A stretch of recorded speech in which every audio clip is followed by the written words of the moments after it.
ಯಾವುದೇ ರೀತಿಯ ಮಸಾಲೆ ರುಬ್ಬದೆ ತರಕಾರಿ ಬಳಸದೆ ರುಚಿಯಾದ ಒಂದು ರೈಸ್ ಬಾತ್ ತಯಾರಿಸೋಣ. ಇದಕ್ಕೆ ಮೈನ್ ಬೇಕಾಗಿರೋದು ನೆನೆಸಿಟ್ಟಿರುವ ಬಟಾಣಿ, ತೆಂಗಿನ ಹಾಲು, ಈರುಳ್ಳಿ, ಹಸಿಮೆಣಸು. ಇನ್ನು ಗ್ಯಾಸಲ್ಲಿ ಕುಕ್ಕರ್ ಇಟ್ಟಿದ್ದೇನೆ. 5 ಸ್ಪೂನಷ್ಟು ತುಪ್ಪ, 5 ಸ್ಪೂನಷ್ಟು ಎಣ್ಣೆ ಹಾಕಿ ಸಾಸಿವೆ ಮತ್ತು ಜೀರಿಗೆ ಹಾಕ್ಕೊಂಡು ಸಿಡಿಸಿಕೊಂಡ ಮೇಲೆ ಇದಕ್ಕೆ ಪಲಾವ್ ಎಲೆ, ಲವಂಗ, ದಾಲ್ಚಿನ್ನಿ ಹಾಕಿ ಫ್ರೈ ಮಾಡ್ತೇನೆ.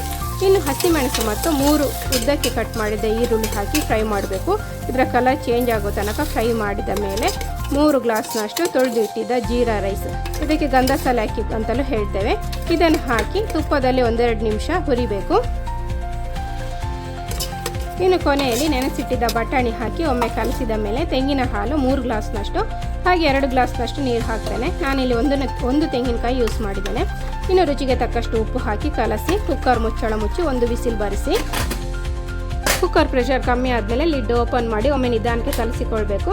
ಈಗ ತೆಂಗಿನ ಹಾಲಿನಿಂದ ಮಾಡಿದ ಬಟಾಣಿ ರೈಸ್ ಬಾತ್ ರೆಡಿ. ತೆಂಗಿನ ಹಾಲಿನ ರುಚಿ ಮತ್ತು ಮೈಲ್ಡ್ ಆಗಿ ಮಸಾಲೆಯ ರುಚಿ ಇರುವ ಈ ಬಾತ್ ಖಂಡಿತ ಎಲ್ಲರೂ ಇಷ್ಟಪಡ್ತಾರೆ. ಇದನ್ನು ವೆಜ್ ಕೂರ್ಮಾ, ಸಲಾಡ್ ಅಥವಾ ಚಟ್ನಿಯೊಂದಿಗೆ ಸರ್ವ್ ಮಾಡಿ. ಇನ್ನೊಮ್ಮೆ ಸಿಗೋಣ. Thank you, bye.